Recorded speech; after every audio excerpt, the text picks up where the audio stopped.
The only thing I can conclude from Judge Kloppenberg being so assured that I'm going to introduce my politics and my policy preferences into my judicial decision-making, which I have zero record of doing because I never have, but I think she protests so much along those lines because that is exactly her judicial philosophy. Judge Kloppenberg has been very careful about her words, but she espouses a judicial philosophy that believes that it is appropriate for a judge to introduce his or her policy preferences and politics into judicial decision-making. She has explained this by saying she thinks it's our job as judges to promote a more equal society.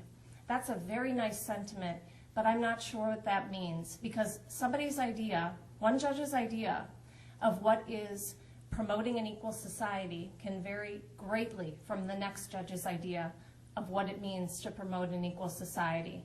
Judge Kloppenberg has also espoused that she believes, through the justices on the U.S. Supreme Court, whose judicial philosophy she is most aligned with, she believes that our Constitution is a living document, the meaning of which should change to reflect changing social and political conditions.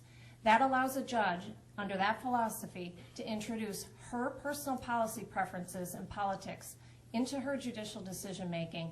And as I'm talking to people all over the state of Wisconsin, that is exactly what they do not want in a justice, regardless of what their political preferences are. Judge Kloppenberg, short response, and then I want to move on to another subject. Please, ma'am.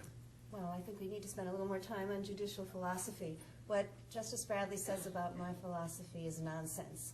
It is what she would like people to believe, but is not true, and that's not a good trait in a judge.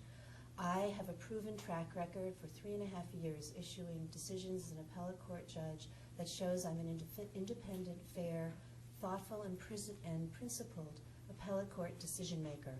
Of course, I apply the law as it's written, and I approach every case with an open mind and apply that law to the facts in the case fairly and thoughtfully in a principled and disciplined manner to answer the questions that are presented by the parties.